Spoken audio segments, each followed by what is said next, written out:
اعوذ باللہ من الشیطان الرجیم بسم اللہ الرحمن الرحیم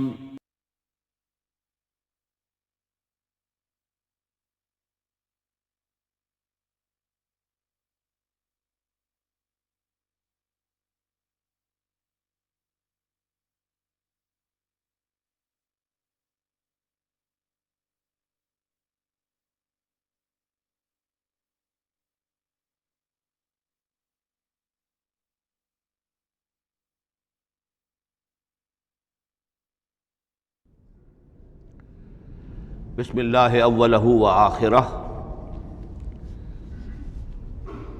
پچھلی نشست میں جو گفتگو چل رہی تھی وہ فہم قرآن کے ضمن میں کچھ بنیادی اصول کہ جنہیں اگر پیش نظر رکھا جائے تو سہولت ہو جائے قرآن کے سمجھنے میں۔ 5 چیزیں بیان ہو چکی تھیں۔ نمبر 1، قرآن کا اسلوب استدلال منطقی نہیں ہے، فطری ہے، نیچرل اور خطابی ہے، انسان کو خود غور و فکر کرنے اور اپنے اندر جھانکنے کی دعوت دیتا ہے قرآن۔ ثانیاً، قرآن مجید کی آیات میں تقسیم ہے محکمات اور متشابہات، اور سورہ آل عمران میں جہاں اس کا ذکر ہے فرما دیا گیا ہے کہ اہل ایمان کا شیوہ یہ ہونا چاہیے کہ وہ محکمات پر اپنی توجہ کو مرکوز رکھیں اور متشابہات کے بارے میں اجمالی طور پر یقین رکھیں کہ اللہ کی طرف سے ہے، یقیناً حق ہے، چاہے وہ ہماری سمجھ میں آئی ہے یا نہیں آئی۔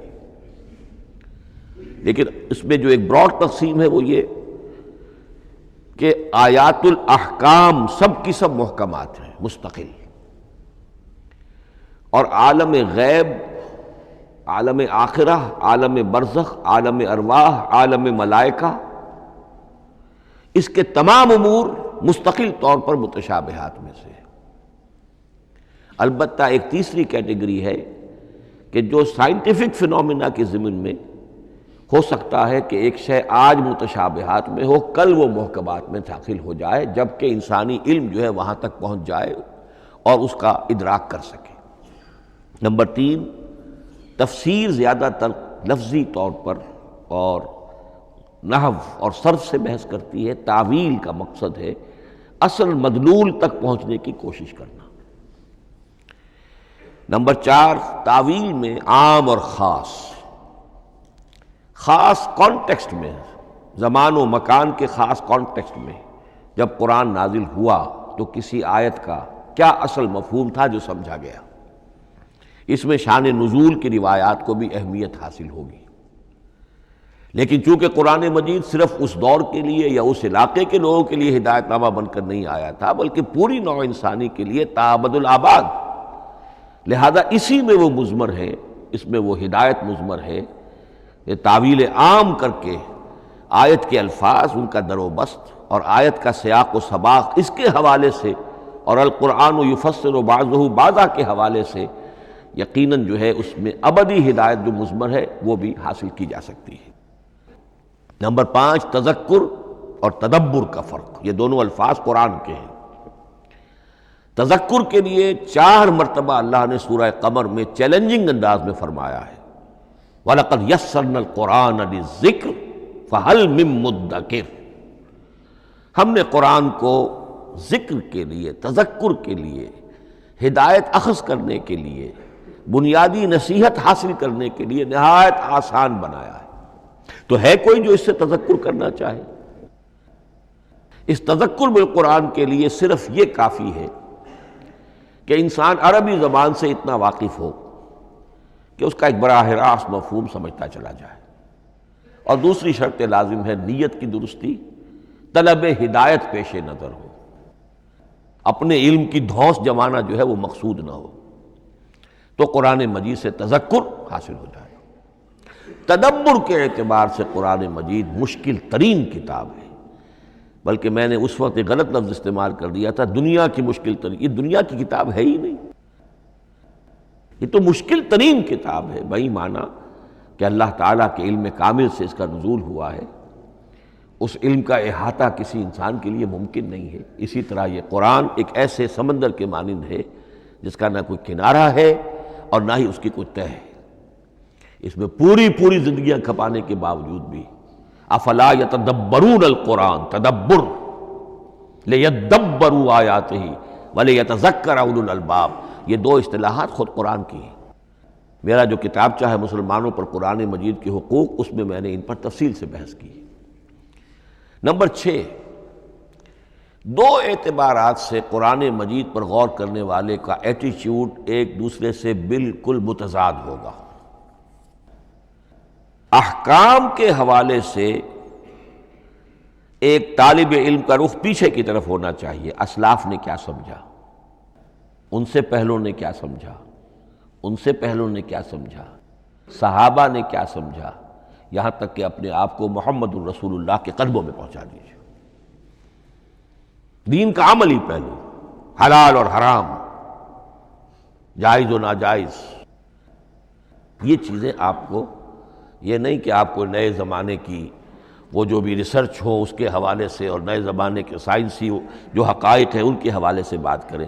دوڑ پیچھے کی طرف ہے گردش ایام تو، پیچھے سے پیچھے، پیچھے سے پیچھے، یہاں تک کہ مصطفیٰ برسا خیش را کے دی ہم اوست اگر بہو نہ رسیدی تمام بولا۔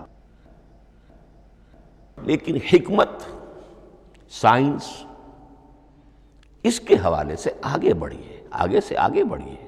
وہ تو میں عرض کر چکا ہوں کہ وہ جو فینومینا قرآن مجید میں سائنٹیفک مذکور ہیں، ان کی اصل حقیقت جو ہے وہ ہمارے اگر اسلاف کو سمجھ میں نہیں آ سکی تو بات سمجھ میں آتی ہے۔ ابھی اس علم کی سطح ہی اتنی کمزور تھی، اتنی نیچی تھی کہ اس کا ادراک ممکن نہیں تھا۔ اس میں آگے بڑھیے تو اس میں بالکل متضاد ہو گیا کہ ایک میں زمانے کا ساتھ دینے کی بجائے زمانے سے بھی آگے چلو، اور ایک میں پیچھے پیچھے پیچھے پیچھے، یہاں تک کہ محمد الرسول اللہ والذین معہ، محمد الرسول اللہ والذین معہ، ان کے قدموں تک اپنے آپ کو پہنچا دو۔ آخری شے فہم قرآن کے ضمن میں، لیکن یہ last but not the least کے مصداق ہے۔ یہ بات بہت صراحت کے ساتھ مولانا مودودی نے لکھی ہے تفہیم القرآن کے مقدمے میں، اور بہت اہم بات ہے، بہت اہم بات ہے، اور وہ یہ ہے کہ قرآن مجید ایک ایسی کتاب نہیں ہے جسے کوئی محقق اور ریسرچ اسکالر اپنی لائبریری میں بیٹھ کر اور ریفرنس بک سامنے رکھ کر ادھر سے ادھر اور سمجھ لے۔ اس کے سمجھنے کی شرط لازم یہ ہے کہ جو یہ راستہ دکھاتا ہے اس پر چلنا شروع کرے۔ ایک ایک قدم کے بعد قرآنی حقائق مزید منکشف ہوں گے، اور مزید منکشف ہوں گے، اور مزید منکشف ہوں گے۔ جب تک قرآن مجید کے بتائے ہوئے راستے پر آدمی چلے گا نہیں، قرآن کی اصل حقیقت اس پر کبھی منکشف نہیں ہوگی۔ چاہے تفسیر لکھ دے، وہ تو لفظوں کی بحث ہے، صرف اور نحو ہے، یا روایات ہیں، وہ جمع کر دیجئے، لیکن یہ کہ قرآن مجید کا صحیح فہم عمل کے بغیر ممکن نہیں۔ جیسے قرآن مجید میں آتا زادتہم ایمانا، ایمان بڑھتا ہے، عمل کے ذریعے سے ایمان بڑھتا ہے۔ میں اس میں ایک شے کا اضافہ کر رہا ہوں۔ میرے نزدیک قرآن مجید مینول آف ریولیوشن، محمد عربی صلی اللہ علیہ وسلم نے ایک عظیم انقلاب برپا کیا دنیا میں، اور ایک انقلابی جد و جہد کی ہے۔ دعوت کے قبول کرنے والوں کو منظم کرنا، ان میں سم و طاعت کی عادت پیدا کرنا، پھر ان میں تن من دھن قربان کرنے کا جذبہ پیدا کرنا، پھر ان کا تزکیہ کرنا، ان کی تربیت، پھر جب وہ تیار ہو جائیں تو باطل سے ٹکر، اور اس میں پھر جہاد اور قتال کے مراحل، تاکہ انقلاب آ گیا، اور یہ کہ جاء الحق وزہق الباطل ان الباطل کان زہوقا۔ اس جد و جہد کے ہر مرحلے پر قرآن نازل ہو رہا ہے، جو اس مرحلے کے جو مسائل ہیں، جو اس مرحلے کے پرابلمز ہیں، جو اس مرحلے کی مشکلات ہیں، ان سے بحث کر رہا ہے۔ اب اگر کوئی فرد یا کوئی گروہ اس پروسیس میں وہ داخل ہی نہیں، وہ سمجھ ہی نہیں سکتا کہ یہ جو بات کہی جا رہی ہے اس کا اصل محل کیا ہے، مقام کیا ہے، کیوں کہی جا رہی ہے۔ وہ تو جب اسی قسم کی انقلابی جد و جہد میں کوئی خود مبتلا ہوگا تو اسے معلوم ہوگا یہ تھی وہ مشکل، یا یہ تھا وہ مسئلہ، یا یہ تھا وہ مرحلہ جو اس وقت کی جو جد و جہد تھی محمد الرسول اللہ والذین معہ کی، کہ اس وقت یہ آیات نازل ہوئی۔ اس طریقے سے مینول آف ریولوشن میں کہا کرتا ہوں، چونکہ ہماری جو طب کی تعلیم ہوتی ہے ان میں مینول آف ڈسیکشن سب سے پہلے جو ہے اناٹومی پڑھائی جاتی ہے اور ڈیڈ باڈی کی ڈسیکشن ہوتی ہے، تو مینول آف ڈسیکشن جو ہے وہ پہلی کتاب ہوتی ہے جو ہمیں ملتی ہے۔ یہ ہوتا ہے، بتایا جاتا ہے یہاں ذرا شکاف دو اور یہ کھال کو کاٹو، اس کے اندر تمہیں یہ نظر آئے گا، یہ فیشیا ہے، پھر اس کے اندر ایک اور شگاف دو، یہ نظر آئے گا۔ بالکل اسی طریقے سے قرآن مجید کی انگلی پکڑ کر اگر آپ چلیں گے تو پھر درجہ بدرجہ قرآن آپ پر منکشف ہوتا چلا جائے گا۔ اور اگر آپ نے اسے صرف ایک اکیڈمک ایکسرسائز بنا لیا، ایک علمی بات ہے، اس سے آگے کچھ نہیں، تو قرآن مجید کا جو اصل لب لباب ہے، جو اصل اس کا جوہر ہے، وہ کبھی منکشف نہیں ہوگا۔ اب آئیے ایک اہم موضوع، اعجاز قرآن کے وجوہ کیا ہیں۔ پہلی بات تو یہ سمجھ لیجئے کہ قرآن مجید کی حقانیت پر بنیادی طور پر دو قسم کی دلیلیں ہیں۔ ایک دلیل خارجی ہے، خارجی دلیل محمد الرسول اللہ صلی اللہ علیہ وسلم کی شخصیت اور آپ کا کارنامہ، الصادق الامین، قد لبثت فیکم عمرا، میں تمہارے مابین ایک عمر گزار چکا ہوں، تم نے مجھے دیکھا، میرا کردار دیکھا، تم نے خود مجھے الصادق اور الامین کا جو ہے خطاب دیا، تو خود حضور کی شخصیت دلیل ہے قرآن مجید کی حقانیت پر۔ اس اعتبار سے ایک مضمون بہت اہم ہے، اور وہ یہ کہ قرآن اور محمد صلی اللہ علیہ وسلم اس طرح ایک دوسرے کے ساتھ جڑے ہوئے ہیں، گتھے ہوئے ہیں، ایک وحدت بن گئے ہیں، ایک آرگینک ہول بن گئے ہیں، کہ ایک دوسرے کے لیے شاہد بھی ہے اور ایک دوسرے کے لیے کمپلیمنٹری بھی ہے، جس کے لیے میں دو مقامات سے استشہاد کروں گا۔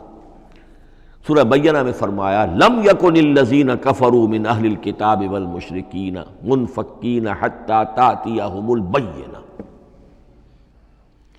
اہل کتاب میں سے اور کفار میں سے، مشرکین میں سے جو لوگ جنہوں نے کہ کفر کیا تھا، وہ علیحدہ نہیں کیے جا سکتے تھے جب تک کہ بینہ نہ آ جاتی۔ اب بینہ کیا ہے؟ رسول من اللہ یتلو صحفا مطہرۃ فیہا کتب قیمہ، بینہ دو چیزوں سے مل کر بنی، رسول من اللہ یتلو صحفا مطہرۃ فیہا کتب قیمہ، رسول اور قرآن مل کر بینہ ہے، رسول کی شخصیت بین ہے، اور یہ قرآن مجید کے لیے دلیل ہے۔ دوسری طرف قرآن مجید محمد کی رسالت کا ثبوت ہے، جیسے کہ آپ دیکھتے ہیں یاسین والقرآن الحکیم انک لمن المرسلین، والقرآن الحکیم، قسم ہے اس قرآن حکیم کی، یعنی یہ قرآن حکیم گواہ ہے، شاہد عادل ہے کہ اے محمد آپ اللہ کے رسول ہیں۔ محمد کی شخصیت، حقانیت قرآن پر دلیل، قرآن محمد کی رسالت پر دلیل، ایک دوسرے کے شاہد۔ دوسرا مقام سورہ طلاق کا ہے، قد انزل الیکم ذکرا، دیکھو لوگو اللہ نے تمہارے لیے یاد دہانی ذکر نازل کر دیا ہے۔ وہ یاد دہانی کیا ہے؟ رسولا یتلو علیکم آیات اللہ مبینات، اللہ کا ایک رسول جو تمہیں پڑھ کر سنا رہا ہے اللہ کی آیات بینات۔ یہ دونوں چیزیں مل کر بینہ بنا، دونوں چیزیں مل کر ذکرا بنا۔ اس حوالے سے یہ دونوں چیزیں ایک دوسرے کے ساتھ یوں سمجھیے کہ اس طریقے سے گتھی ہوئی ہیں دونوں حقیقتیں، اس طرح جمع ہیں کہ ایک دوسرے سے جدا نہیں کی جا سکتی۔ اگلی بات یہ سمجھیے کہ قرآن مجید محمد الرسول اللہ کا اصل معجزہ، بلکہ اس سے آگے بڑھ کر ایک لفظ استعمال کروں گا، واحد معجزہ ہے۔ آپ شاید حیران ہو کہ اور بھی تو معجزات بیان ہوتے ہیں حضور کے، لیکن میری بات سمجھیے، غور کیجیے۔ ان واقعات سے مجھے انکار نہیں ہے، لیکن جو بات میں کہنا چاہتا ہوں اس کو اچھی طرح سمجھیے۔ معجزہ کہتے کسے ہیں؟ معجزہ عاجز کر دینے والی شے۔ اس معجزے میں دو چیزیں ہونی لازم ہیں، دعویٰ اور تحدی، چیلنج۔ جبکہ کوئی خرق عادت کوئی شے پیدا ہو جائے، خرق عادت اسے کہتے ہیں کہ فزیکل لا ایک ہے، پانی، واٹر کیپس اٹس سرفیس، حضرت موسیٰ کا عصا اس پر لگا اور سمندر پھٹ گیا، خرق عادت ہے، یعنی جو عادی قانون ہے، عام طور پر جو قوانین طبعیہ ہیں ان کا پھٹ جانا، ختم ہو جانا، ٹوٹ جانا، اور کسی حقیقت کا اس میں سے ظاہر ہو جانا جو ان فزیکل لاز کے خلاف۔ آگ کے بارے میں قانون کیا ہے؟ وہ جلاتی ہے، لیکن یہ کہ یہ معجزہ ہے، یہ خرق عادت ہے کہ حضرت ابراہیم آگ میں ڈالے گئے، اس نے نہیں جلایا، یا نارو کونی بردن و سلام علی ابراہیم۔ تو خرق عادت کو اب دو قسموں میں آپ سمجھیے۔ ایک خرق عادت وہ ہے جو دعوے کے ساتھ پیش کیا جائے، اپنی صداقت، اپنی رسالت کی حقانیت اور صداقت کے ثبوت کے طور پر، اور اس میں چیلنج کیا جائے کہ آؤ مقابلہ کر لو۔ وہ اس رسول کا اصل معجزہ ہوتا ہے۔ ایک خرق عادت وہ ہے جو اللہ تعالیٰ اپنے نیک بندوں کی بزرگی کو ظاہر کرنے کے لیے، غیر انبیاء کے لیے بھی کرامات جنہیں ہم کہتے ہیں ہو جاتی ہے۔ بہت سے صحابہ سے وہ کرامات ثابت ہیں۔ حضرت عمر رضی اللہ تعالی عنہ کو شام کا میدان جنگ دکھا دیا گیا، یا ساریۃ الی الجبل کے الفاظ آپ نے فرمائے۔ ابھی تو ٹیلی ویژن کہیں نہیں تھا، ابھی یہ سارے وسائل و ذرائع موجود نہیں تھے، یہ خرق عادت ہے۔ غیر نبی کے لیے اسے ہم کہیں گے کہ یہ کرامات ہے۔ نبی کے لیے لفظ معجزہ اختیار کر لیا جاتا ہے، لیکن معجزہ اس کو نہیں کہنا چاہیے، اصل میں یہ بھی نبی کے لیے کرامات کے درجے کی شے ہے جو اس سے بلند ہے۔ معجزہ وہ ہے جسے کوئی نبی دلیل کے طور پر پیش کرے اور اس پر چیلنج کرے کہ آؤ اور مقابلہ کرو۔ مثلا حضرت موسیٰ علیہ السلام کو دو معجزے دیے گئے، اور اس میں سے جو سانپ بن جانا تھا لاٹھی کا، وہ معجزہ ہے جس پر چیلنج بھی آیا اور ساحروں سے مقابلہ بھی کیا، اور ساحر شکست کھا گئے، عاجز آ گئے۔ القی السحرۃ ساجدین، وہ سارے جادوگر جو ہیں فوری طور پر بے اختیار سجدے میں گر گئے۔ آمنا برب موسیٰ و ہارون، ہم ایمان لے آئے موسیٰ اور ہارون کے رب پر۔ یہ معجزہ ہے۔ اس معنی میں محمد الرسول اللہ صلی اللہ علیہ وسلم کا معجزہ صرف قرآن حکیم۔ قرآن مجید میں آپ سورہ انعام میں بھی دیکھیں گے بہت ہی شدت کے ساتھ، سورہ بنی اسرائیل میں دیکھیں گے بڑی تفصیل کے ساتھ معجزے طلب کیے گئے۔ آپ اس مکے کی سرزمین میں ابھی ہمارے دیکھتے ہی دیکھتے چشمہ نکال دیجئے، ہم مان لیں گے آپ اللہ کے رسول ہیں۔ آپ ہماری نگاہوں کے سامنے آسمان پر چڑھ کر دکھائیے، پھر وہاں سے کتاب لے کر اتریے، پھر ہم سمجھ لیں گے آپ اللہ کے رسول ہیں۔ آپ کے لیے چشم زدن میں کوئی محل سونے کا چاندی کا تیار ہو جائے، مان لیں گے آپ کو اللہ کے رسول ہیں۔ آپ اس بے آب و گیا وادی میں فوراً ایک باغ جو ہے اپنے لیے بنا کے دکھا دیں، مان لیں گے کہ آپ اللہ کے رسول ہیں۔ ایسے تمام مطالبات پر اللہ تعالیٰ کی طرف سے کوڑا جواب ملا، اللہ اس قسم کی کوئی شے نہیں دکھائے گا۔ بلکہ سورہ انعام جب ہم پڑھیں گے وہاں تو بہت ہی واقعہ یہ ہے کہ اس کو پڑھ کر رقت طاری ہوتی ہے کہ ایک موقع پر ایسا محسوس ہوتا ہے کہ حضور صلی اللہ علیہ وسلم کی طبیعت مبارکہ میں یہ خیال پیدا ہو گیا کہ اللہ کو ایسی شے ان کو دکھائی دی جائے تاکہ چپ تو ہو جائیں، نہ بھی مانیں گے چپ تو ہوں گے، ورنہ تو عوام کے سامنے ان کی دلیل مجھ پر قائم ہو رہی ہے کہ بھائی یہ رسالت کے مدعی ہے، ہم کہتے ہیں معجزہ دکھاؤ، معجزہ نہیں دکھاتے، تو پوزیشن میری جو ہے کمزور ہو رہی ہے۔ وہاں جس انداز میں اللہ نے کہا ہے، ہرگز نہیں، اے نبی اگر آپ کے اختیار میں ہے تو کہیں آسمان پر سیڑھی لگا لیجئے یا زمین میں سرنگ لگا کے کوئی معجزہ لا سکتے ہو تو لے آئیے، ہم نہیں دکھائیں گے۔ رقت طاری ہوتی ہے۔ تو حضور کا معجزہ اس معنی میں صرف ایک ہے اور وہ قرآن ہے۔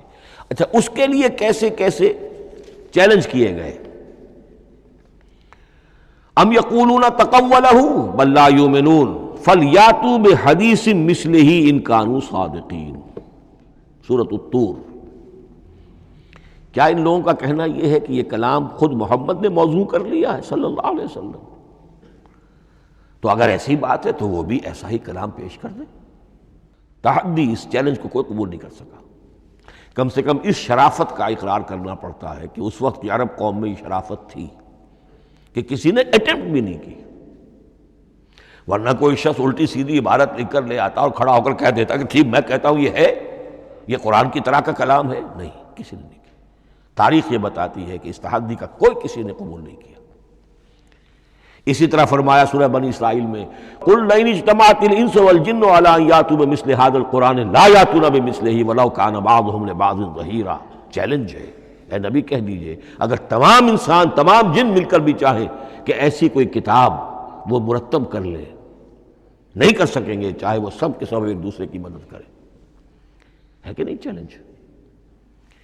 اسی طریقے سے سورہ ہود میں فرمایا، اب اس کو کہتے ہیں برسبیل تنزل، پوری کتاب نہیں لا سکتے قرآن جیسی، چلو تو 10 صورتیں لے آؤ۔ قُلْ فَأْتُوا بِعَشْرِ سُوَرٍ مِثْلَهُ مُفْتَرَيَاتٍ، اے کہیے اے نبی، سورہ ہود کی آیت نمبر 13 ہے، اس جیسی کوئی 10 صورتیں لے آؤ۔ 114 نہ صحیح، 10 صحیح۔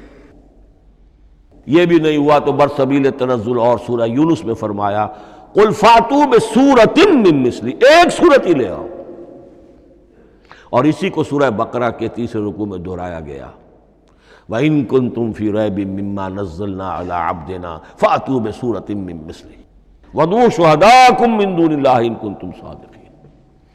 لیکن نوٹ کر لیجئے کہ کسی نے یہ جرأت نہیں کی، نہ قرآن کے اس دعوے کو چیلنج کیا، نہ کسی نے مقابلے کی کوشش کی، نہ کوئی اپنی کوئی تصنیف و تالیف یا اپنا کوئی کمپوزیشن لا کر اور یہ دعویٰ کر کے کھڑا ہوا کہ جمع کر لیجئے، منصف بلا لیجئے، کوئی کمیشن بٹھا لیجئے، میرا یہ کلام بھی بالکل ہم وزن ہے اس کلام کے۔ نہیں۔ اب ہمیں دیکھنا یہ ہے کہ وجوہ اعجاز قرآن مجید کے کیا کیا ہے۔ معجزہ تو یہ ہے، حضور کا اصل معجزہ یہ ہے، لیکن معجزہ کس کس پہلو سے ہے؟ یہ ایک ایسا موضوع ہے کہ جس پر پوری تصانیف لکھی گئی ہیں۔ وجوہ الاعجاز، وجوہ اعجاز القرآن، قرآن کے معجزہ ہونے کے کون کون سے پہلو ہیں۔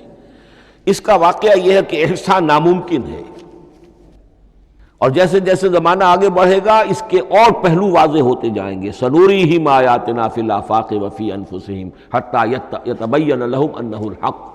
لیکن یہ کہ کس کس پہلو سے یہ معجزہ ہے، چند موٹی موٹی باتیں ضرور سمجھ لیجئے۔ لغت، ادب، فصاحت، بلاغت، عذوبت، مٹھاس، اس کے اعتبار سے قرآن معجزہ ہے۔ لیکن اس اعتبار سے قرآن معجزہ ہے یا تو تھا اپنے زمانے کے عربوں کے لیے، غیر عرب کے لیے تو نہیں تھا۔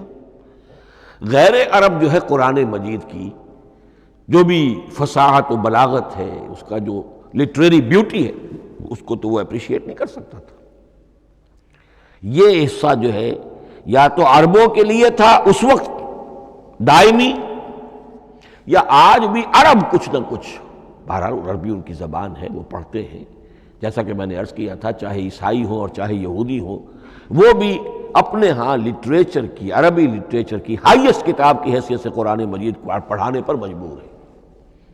ایک پہلو اس کا یہ ہے، اور اسی کے حوالے سے نوٹ کیجئے حضرت لبید رضی اللہ تعالی عنہ، یہ سبع معلقہ کے شعراء میں سے تھے آخری۔ عربوں میں چونکہ اس کا بڑا چرچا تھا شاعری کا، تو ان کا جو سالانہ جشن ایک ہوتا تھا، اس میں وہ بہت بڑے بڑے شعراء سب جمع ہوتے تھے، اپنے اپنے قصیدے پڑھتے تھے، اور جس کا قصیدہ سمجھا جاتا تھا کہ سب سے اعلیٰ ہے، سب سے بلند ہے، سب سے عمدہ ہے، اب اسے اس سال کے لیے وہ گویا کہ ملک الشعراء اس کو مانا جاتا تھا کہ یہ شاعروں کا بادشاہ ہے، اور تمام شاعر اسے سجدہ کرتے تھے بالفعل۔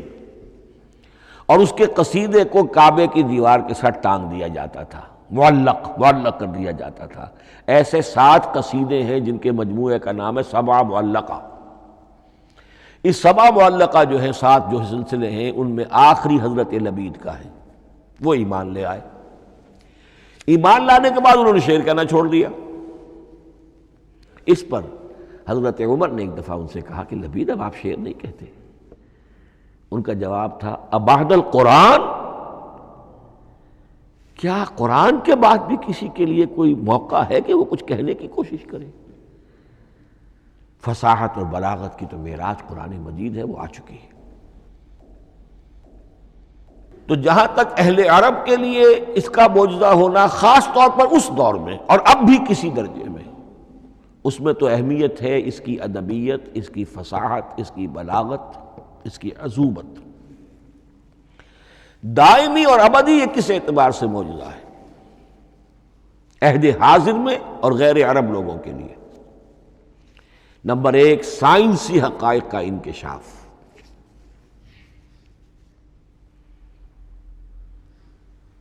جس طریقے سے کہ یہ سائنسی حقائق منکشف ہوتے چلے جا رہے ہیں ابدی طور پر، میں ڈاکٹر مورس بکائی کا حوالہ دے چکا ہوں اور پروفیسر ڈاکٹر کیتھل مور کا حوالہ دے چکا ہوں، ان کو ذہن میں رکھیے۔ سنریہم آیاتنا فی الآفاق وفی انفسہم حتی یتبین لہم انہ الحق۔ نمبر 2، حضور کا وہ کارنامہ کہ آپ نے ایک عظیم انقلاب برپا کر کے دکھایا اور وہ نظام قائم کر کے دکھایا کہ جس سے بہتر، جس سے عادلانہ، جس سے زیادہ منصفانہ کوئی نظام دنیا میں نہ آج تک قائم ہوا ہے اور نہ اس کی کوئی دوسری نظیر پیش کی جا سکتی۔ یہ ہے سب سے بڑا معجزہ، اور معجزہ ہوا قرآن سے۔ اتر کر حرا سے سوئے قوم آیا اور ایک نسخہ کیمیا ساتھ لایا۔ یہ سارا معجزہ، جیسا کہ میں نے شروع میں عرض کیا ہے، محمد اور قرآن دونوں مل کر بینہ بھی ہے تو رسول من اللہ یتلو صحفا مطہرۃ فیہا کتب قیمہ، اور قد انزل الیکم ذکرا رسولا یتلو علیکم آیات اللہ المبینات۔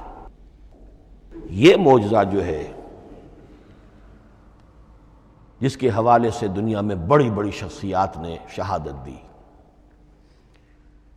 ایم این رائے اس صدی کا ایک بہت بڑا انقلابی شخص، کمیونسٹ انٹرنیشنل کا رکن، اس صدی کی ابتدا میں جو شعلہ تھا، جو غلغلہ تھا، جو ولولہ تھا بولشوک ریولوشن کا، اور جو دنیا کے اندر ایک دھوم مچ گئی تھی، اس کو ذہن میں رکھیے۔ اور اس میں کمیونسٹ انٹرنیشنل کا رکن ایم این رائے، 1920 میں اس نے لاہور میں ایک خطبہ دیا تھا، ہسٹوریکل رول آف اسلام۔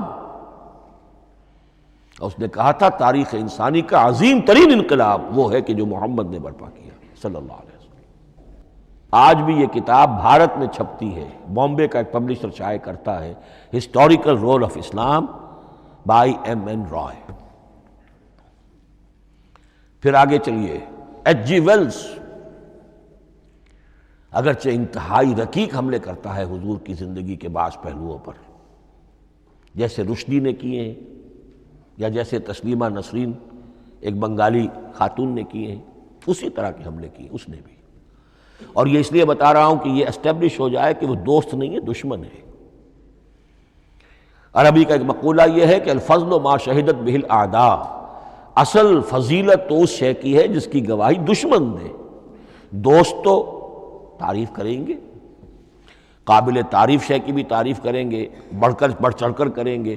یہ بھی ہو سکتا ہے کسی قابل مذمت شے کی بھی تعریف کر بیٹھے، دوست ہوئے۔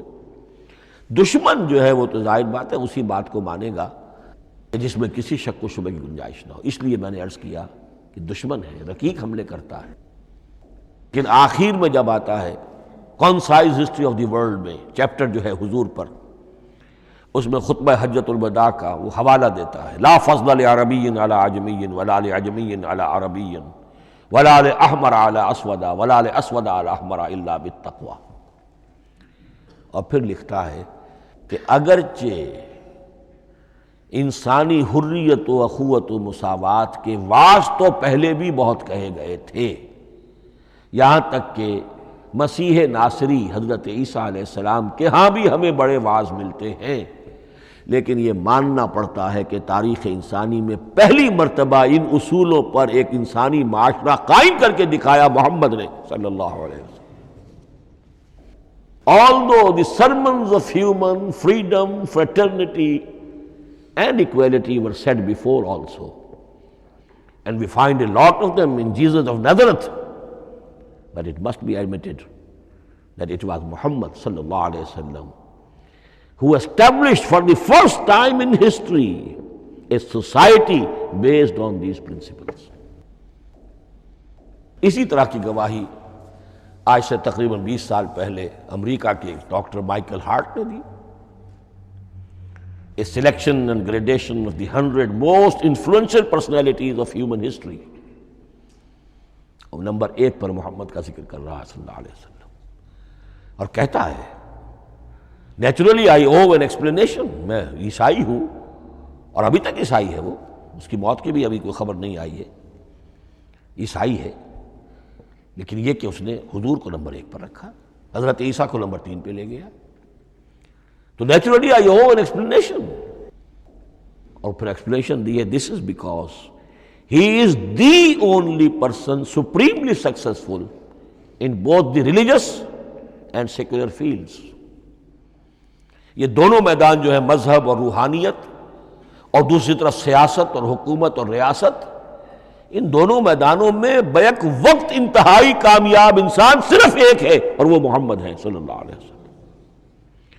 یا تو آدمی اس میں اونچا ہوتا ہے، روحانیت میں ہے، دین میں ہے، اخلاق میں ہے، تو سیاست اور ریاست میں زیرو ہوگا، یا کوئی بہت بڑا بادشاہ ہے، بڑا حکمران ہے، بڑا فاتح ہے، سکندر اعظم ہے، تو وہ اخلاقیات میں اور روحانیات میں زیرو نہیں، مائنس ہوگا۔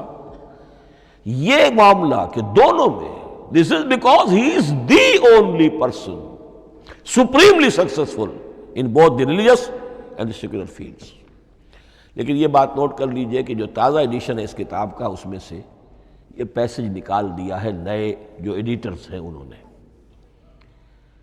اس کے لیے آپ کو کسی پرانے ایڈیشن سے رجوع کرنا پڑے گا، concise history of the world, اور وہ لائبریریوں میں مل جائے گا۔ علامہ اقبال نے اس بات کو یوں بیان کیا ہے، ہر کجا بینی جہان رنگ و بو، کہ از خاکش بروید آرزو، یاد نور مصطفیٰ اورا بہاس، یا ہنود اندر تلاش مصطفیٰ است۔ اس دنیا میں تمدن کے اعتبار سے، اخلاق کے اعتبار سے، معاشرت کے اعتبار سے کہیں کوئی خوبی اگر تمہیں نظر آتی ہے، کوئی رمق نور کی، خوبی کی، بھلائی کی، رنگ و بو، جان لو کہ یا تو وہ نور محمدی سے مستعار لی گئی ہے، اور یا ابھی تک انسان ابھی محمد کی تلاش میں ہے، ادھر جا رہا ہے، قافلہ ادھر جا رہا ہے، نوع انسانی کا چاروں ناچار ادھر جا رہا ہے۔ سوشل ایولیوشن کا پروسیس انسان کو افراط و تفرید کے دھکوں کے باوجود تدریجاً لے کر جا رہا ہے بحیثیت مجموعی پوری مین کائنڈ کو اسی بات کی طرف کہ جس کی طرف دعوت دی تھی محمد الرسول اللہ صلی اللہ علیہ وسلم۔ ہر کجا بینی جہان رنگ و بو، کہ از خاکش بروید آرزو، یا ز نور مصطفیٰ اورا بہاست، یا ہنود اندر تلاش مصطفیٰ است۔ اسی اعتبار سے میں ایک بات اور کہہ رہا ہوں، اس پہلو سے واقعہ یہ ہے کہ میرے نزدیک اس دور میں اعجاز قرآن کی سب سے بڑی نمائندہ شخصیت، اعجاز قرآن کا سب سے بڑا مظہر علامہ اقبال کی ذات ہے۔ 20ویں صدی کا مفکر، فلسفی، مشرق و مغرب کے فلسفے پڑھ چکا، قدیم اور جدید فلسفہ سب کا مطالعہ کیا، اور اس کے بعد اس کو قرآن کی حقانیت پر جو یقین نظر آیا ہے، قرآن کی عظمت جس طرح اس پر منکشف ہوئی ہے، وہ واقعہ یہ ہے کہ مجھے کم سے کم اپنی محدود معلومات کی حد تک عظمت قرآن کا وہ انکشاف کسی دوسرے شخص پر نظر نہیں آتا۔ انہوں نے جس طریقے سے مرثیے کہے ہیں کہ مسلمان قوم نے کس طرح قرآن کو چھوڑا ہوا ہے، واعظ ہے تو قرآن سے نہیں، کہیں اور سے۔ تربیت اور تزکیہ نفس ہے تو اس کا تعلق قرآن سے نہیں، وہ بھی کچھ اور مستعار چیزیں ادھر سے ادھر سے لے لی ہیں۔ فلسفے ہیں تو کہیں اور سے لے لیے ہیں، قرآن سے حکمت جو ہے وہ اخذ نہیں کی گئی ہے۔ کیسے کیسے انہوں نے عظمت قرآن کا جو انکشاف ان پر ہوا اس کی تعبیر کی ہے۔ کتاب زندہ قرآن حکیم، حکمت او لا یزال است و قدیم، حرف اورا ریب نئے، تبدیل نئے، آیا شرمندہ تعویل نئے، فاش گویا ماچے در دل مضمر است، یہ کتابیں نیز چیزیں دیگر است، مثل حق پنہاؤ ہم پیداستو، زندہ و پائندہ و گویاستو، چون بجاں در رفت جہاں دیگر شود، جہاں چو دیگر شد جہاں دیگر شود۔ میں اس میں خاص طور پر دو اشعار آپ کو اس وقت سنانا چاہتا ہوں۔ انہوں نے حضور سے مناجات کرتے ہوئے دو اشعار کہیں، اس سے آپ کو اندازہ ہوگا کہ انہیں کتنا یقین تھا کہ میرے سارے فکر کا منبع قرآن حکیم ہے۔ کہتے ہیں گر دلم آئینہ بے جوہر است، اے اللہ کے رسول صلی اللہ علیہ وسلم، اگر میرا دل اس آئینے کے مانند ہے جس میں چمک نہیں ہے، ورب حرفم غیر قرآن مضمر است، اور اگر میرے پیغام میں قرآن کے سوا کوئی شے شامل ہو گئی ہے، قرآن کے سوا کوئی چیز اس میں چھپی ہوئی ہے، مضمر ہے، پردہ ناموس فکرم چاک کن، تو میرے فکر کی ناموس کے دھجیاں بکھیر دیجئے۔ پردہ ناموس فکرم چاک کن، این خیاباں راز خارم پاک کن، اس شاہراہ کو اس کانٹے سے پاک کر دیجئے، کانٹا میرا، میں کانٹے کے مانند ہوں، پھر اٹھا کر پھینک دیجئے۔ روز محشر خار و رسوا کن مرا، بے نصیب از بوسہ پاک کن مرا، قیامت کے دن مجھے ذلیل و خوار کیجیے گا اور اپنے قدموں، اپنے پائے مبارک کا بوسہ لینے سے محروم کر دیجیے گا۔ یہ اتنی بڑی بد دعا جو اقبال اپنے آپ کو دے رہا ہے، تو کس قدر یقین اسے حاصل ہے کہ اس نے قرآن کی ترجمانی کی ہے۔ اب آئیے، بہت چھوٹے چھوٹے دو اور مضمون ہیں۔ قرآن حبل اللہ ہے، اس کے کیا معنی ہے؟ حبل رسی کو کہتے ہیں، اللہ کی رسی۔ حبل من مسد، سورہ لہب میں یہ لفظ آیا ہے۔ امام راغب نے اس کی تعبیر کی ہے، استعیر للوصل ولکل ما یتوصل بہ الی شیء، یا تو تعلق کو حبل سے استعارہ دیا جاتا ہے، استعارے کے طور پر حبل کا لفظ کسی تعلق کے لیے استعمال ہوتا ہے، یا کسی شے تک پہنچنے کا ذریعہ، وہ حبل ہے۔ اب یہ ہمیں لفظ ملتا ہے حضرت علی رضی اللہ تعالیٰ عنہ کی روایت میں، هو حبل اللہ المتین، ترمذی میں یہ الفاظ موجود ہیں، حضرت علی سے منقول ہے رضی اللہ تعالیٰ عنہ، یہی ہے اللہ کی مضبوط رسی۔ کیونکہ قرآن مجید میں آتا ہے وَاعْتَصِمُوا بِحَبْلِ اللَّهِ جَمِيعًا، تو حبل اللہ کون سی ہے؟ پھر یہ حضرت عبداللہ ابن عمر سے بھی ہے، یہ روایت موجود ہے رزین میں، هو حبل اللہ المتین، یہ قرآن ہی اللہ کی مضبوط رسی ہے۔ اللہ سے اب اس کے دو پہلو ہیں، ایک تو یہ کہ یہ اللہ سے جوڑنے والی ہے، تقرب اللہ کا ذریعہ ہے، وصول الشیء، کسی چیز تک پہنچانے والی شے، اس کا سہل ترین، اللہ کے تقرب کا سہل ترین ذریعہ، مؤثر ترین ذریعہ قرآن حکیم ہے۔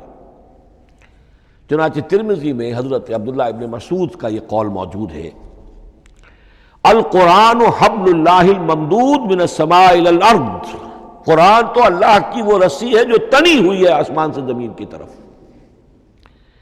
یہ ترمذی میں تو اصل میں اثر ہے، حضرت عبداللہ ابن مسعود کا قول ہے، لیکن یہ کہ زید ابن ارقم سے یہ الفاظ جو ہیں مرفوعاً کہ یہ حضور کے الفاظ ہیں، یہ بھی منقول ہے کہ حضور نے فرمایا کہ القرآن حبل اللہ الممدود من السماء الی الارض۔ اور ایک بڑی پیاری روایت ہے طبرانی کی معجم کبیر میں کہ ایک مرتبہ حضور اپنے حجرے سے برآمد ہوئے، مسجد نبوی کے ایک گوشے میں دیکھا کچھ صحابہ بیٹھے ہوئے قرآن سمجھ رہے ہیں، سمجھا رہے ہیں، پڑھ رہے ہیں، مذاکرہ قرآن۔ آپ کے چہرے پر بڑے بشاشت کے آثار ظاہر ہوئے، خوشی کے آثار۔ آپ چل کر تشریف لائے، پہلے ایک سوال کیا، الستم تشہدون اللہ الہ الا اللہ وانی رسول اللہ وہذا القرآن جاء من عند اللہ، کیا آپ لوگ اس کے گواہ نہیں ہیں کہ اللہ کے سوا کوئی معبود نہیں اور میں اللہ کا رسول ہوں، اور یہ قرآن خاص اللہ کے پاس سے آیا ہے؟ صحابہ کا جواب کیا ہو سکتا تھا؟ بلا یا رسول اللہ، کیوں نہیں اللہ کے رسول، ہم گواہ ہیں، اللہ کے سوا کوئی معبود نہیں، آپ اللہ کے رسول ہیں اور قرآن خاص اللہ کے پاس سے آیا ہے۔ اب آپ نے فرمایا فاستبشروا، خوشیاں مناؤ، فإن هذا القرآن طرفه بأيديكم وطرفه بيد اللہ، اس لیے کہ یہ قرآن وہ شے ہے کہ اس کا ایک سرا تمہارے ہاتھ میں ہے، ایک سرا اللہ کے ہاتھ میں۔ تو وصول الی اللہ کا مؤثر ترین طریقہ، تقرب الی اللہ کا مؤثر ترین طریقہ، سہل ترین طریقہ، شور شوٹ طریقہ وہ قرآن مجید ہے۔ اس اعتبار سے بھی کہ ہے یہ اللہ کی صفت، یہ ہم بحث کر چکے ہیں پہلے، اللہ کا کلام ہے، کلام صفت ہوتی ہے، اور صفت لا عین ولا غیر، یہ قرآن اللہ کا غیر نہیں ہے، ہم سمجھ نہیں سکتے، لیکن یہ کہ ہر صفت جو ہے وہ تو در حقیقت نہ عین ہے نہ غیر ہے۔ دوسری طرف یہی قرآن جو ہے حبل اللہ اس معنی میں بنتا ہے کہ مسلمانوں کو باہم جوڑنے والی شے، وَاعْتَصِمُوا بِحَبْلِ اللَّهِ جَمِيعًا وَلَا تَفَرَّقُوا، حبل اللہ کو مضبوطی کے ساتھ تھام لو، سب کے سب جمع ہو کر، یہ تمہیں تفرقے سے بچانے والی شے ہے۔ اس کی وجہ کیا ہے؟ ظاہر بات ہے کہ انسانوں جو ہے ان کے اندر اتحاد پیدا ہوگا اتحاد فکری کے نتیجے میں، فکر ایک ہو، نظریات ایک ہوں، ویلیوز ایک ہوں، مقاصد ایک ہوں، تبھی تو انسان متحد ہوں گے۔ یہ بھیڑوں کا گلہ تو نہیں ہے کہ چرواہے کی ایک لاٹھی کافی ہے ان کو جمع رکھنے کے لیے، وہ بھیڑوں کا گلہ ہے۔ انسانوں کو جمع کرنے کے لیے کوئی ایسی شے جو تمہیں ایک فکر سے، ایک نظریے سے، ایک مقصد سے، ایک نصب العین سے متصف کر دے، وہ تمہیں جوڑ دے گی۔ اور قرآن وہ شے ہے جو ایک فکر دیتا ہے، ایک خیال دیتا ہے، ایک نظریہ دیتا ہے، ایک عقیدہ دیتا ہے، ایک مقصد دیتا ہے، ایک نصب العین دیتا ہے، اللہ کے لیے جینا، اللہ کے لیے مرنا، ان صلاتی و نسکی و محیایا و مماتی للہ رب العالمین، ایک آئیڈیل دیتا ہے محمد الرسول اللہ کی شکل میں، لقد کان لکم فی رسول اللہ اسوۃ حسنہ۔ اب قرآن وہ چیز ہے کہ جو تمہیں آپس میں جوڑتی چلی جائے گی، تمہارے درمیان اتحاد پیدا ہو جائے گی۔ آخری چیز، مسلمانوں پر قرآن مجید کے حقوق کیا ہیں؟ یہ صرف اشارہ کروں گا اس لیے کہ اس پر میرا کتابچہ موجود ہے، اور اس کتابچے کو اللہ تعالیٰ نے بہت قبول عام عطا فرمایا۔ اس کا انگریزی ترجمہ کیا ایک صاحب نے، از خود کیا، خود ہی ٹائپ کیا، خود ہی چھپوایا۔ عربی ترجمہ ایک صاحب نے کیا، خود کیا۔ فارسی ترجمہ ایک صاحب نے کیا، خود کیا، بغیر کسی معاوضے کے۔ ملیشیا میں وہ چھپ چکا ہے، لاکھوں کی تعداد میں عام ہو چکا ہے۔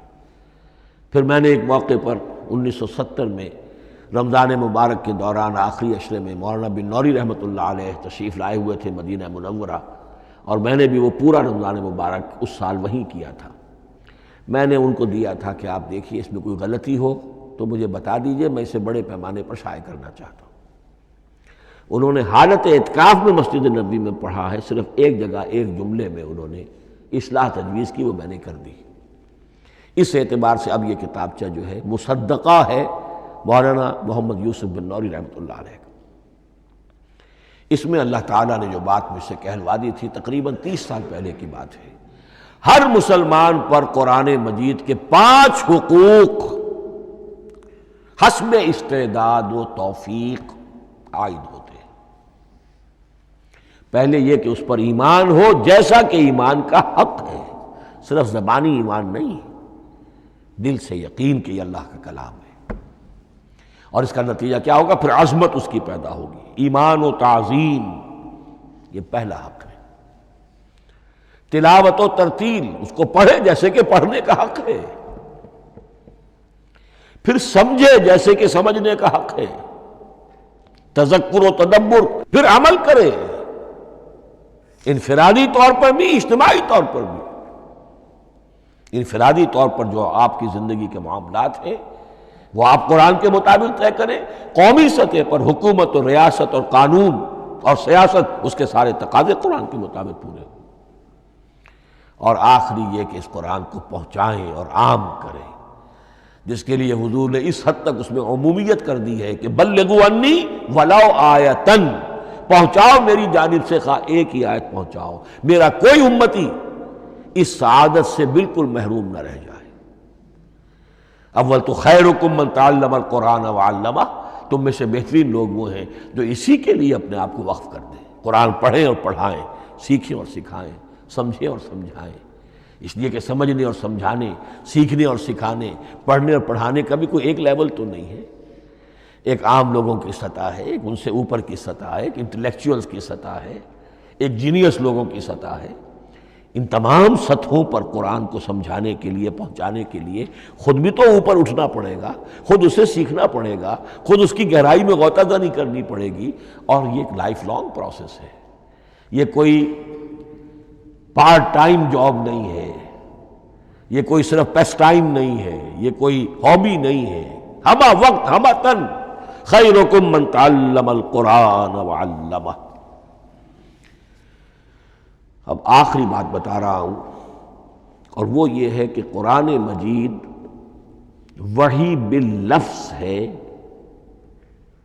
صرف وحی بالمعنی نہیں ہے۔ یہ بحث اصل میں کیونکہ ہمارے پڑھے لکھے طبقے میں کچھ زیادہ ہو جاتی ہے، خاص طور پر جو مشنری اسکولوں وغیرہ میں پڑھے ہوں اور عیسائیت اور اس کے عقائد اور اس کے فلسفے کی کوئی تھوڑی بہت ان کو کوئی چھوت لگ گئی ہو۔ عیسائیوں کے ہاں یہ عقیدہ ہے، اجماعی عقیدہ ہے کہ وحی بالمعنی ہوتی ہے، یعنی وحی کا ایک مفہوم ہے جو نبی پر اتار دیا جاتا ہے، پھر نبی اپنے الفاظ میں اسے ادا کرتا ہے۔ لفظ اللہ کے نہیں ہوتے، لفظ نبی کے ہوتے ہیں، مفہوم اللہ کا ہوتا ہے۔ ان کے لیے مجبوری یہ ہو چکی ہے جس کی وجہ سے انہیں یہ عقیدہ اپنانا پڑا کہ کوئی ایک انجیل ہے ہی نہیں، 104 انجیلوں میں سے وہ انہوں نے 4 سلیکٹ کی تھی کینونیکل گاسپلز، باقی جو ہیں وہ اب وہ ان کو مستند نہیں مانتے، اپوکریفل کہتے ہیں۔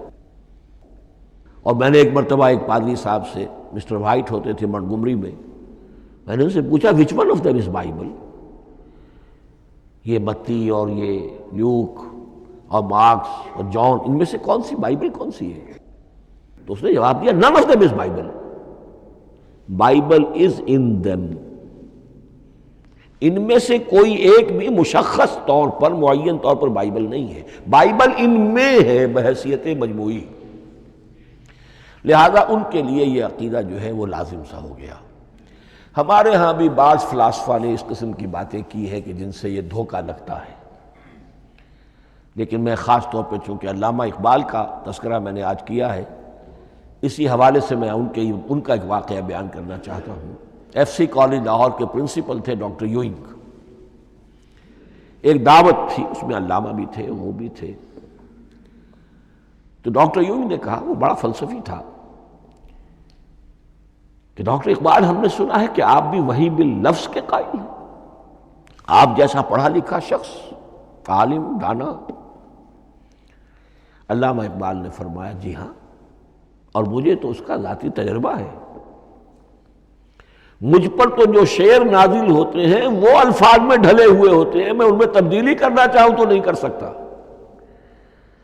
تو اگرچہ اس جواب کو ہم کہیں گے کہ یہ الاجوبۃ المسکتہ، مسکت، چپ کر دینے والا جواب تھا کہ جو علامہ اقبال نے دیا، لیکن ذہن میں رکھیے یہ کہ جو وحی باللفظ ہے وہ ختم ہو چکی محمد الرسول اللہ صلی اللہ علیہ وسلم پر۔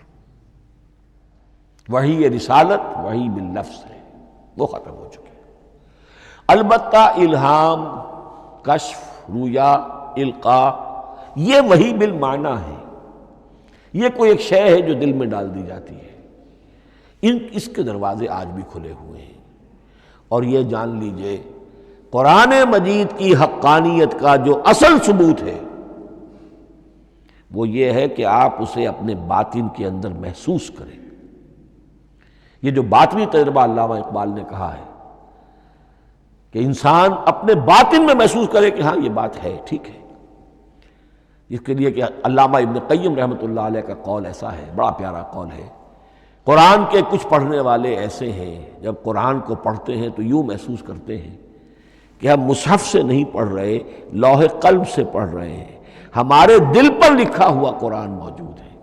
یعنی ہماری فطرت، ہمارے اندر کی کوئی حقیقت ہے جو سرٹیفائی کر رہی ہے، توثیق کر رہی ہے، اٹیسٹ کر رہی ہے کہ ہاں یہ ٹھیک ہے۔ اور اس کی وجہ کیا ہے؟ ہماری روح اور اس قرآن کا منبع وہ ایک ہی ہے، وہ ذات باری تعالیٰ ہے، یہ کلام اللہ ہے، اور ہماری روح امر اللہ۔ یسألونک عن الروح قل الروح من امر ربی وما اوتیتم من العلم الا قلیلا۔ بس میں اسی پر اکتفا کر رہا ہوں۔ اب گمان غالب یہی ہے کہ کل تو تراویح ہوگی انشاءاللہ، اس لیے کہ سنا یہ ہے کہ آج بھی روزہ تھا سعودی عرب میں، تو اب اس سے زیادہ تو تاخیر اب ممکن نہیں ہے، تو کل انشاءاللہ تعالی دورہ ترجمہ قرآن شروع ہو جائے گا۔ بارک اللہ لی ولکم فی القرآن العظیم ونفعنی وإیاکم بالآیات والذکر الحکیم۔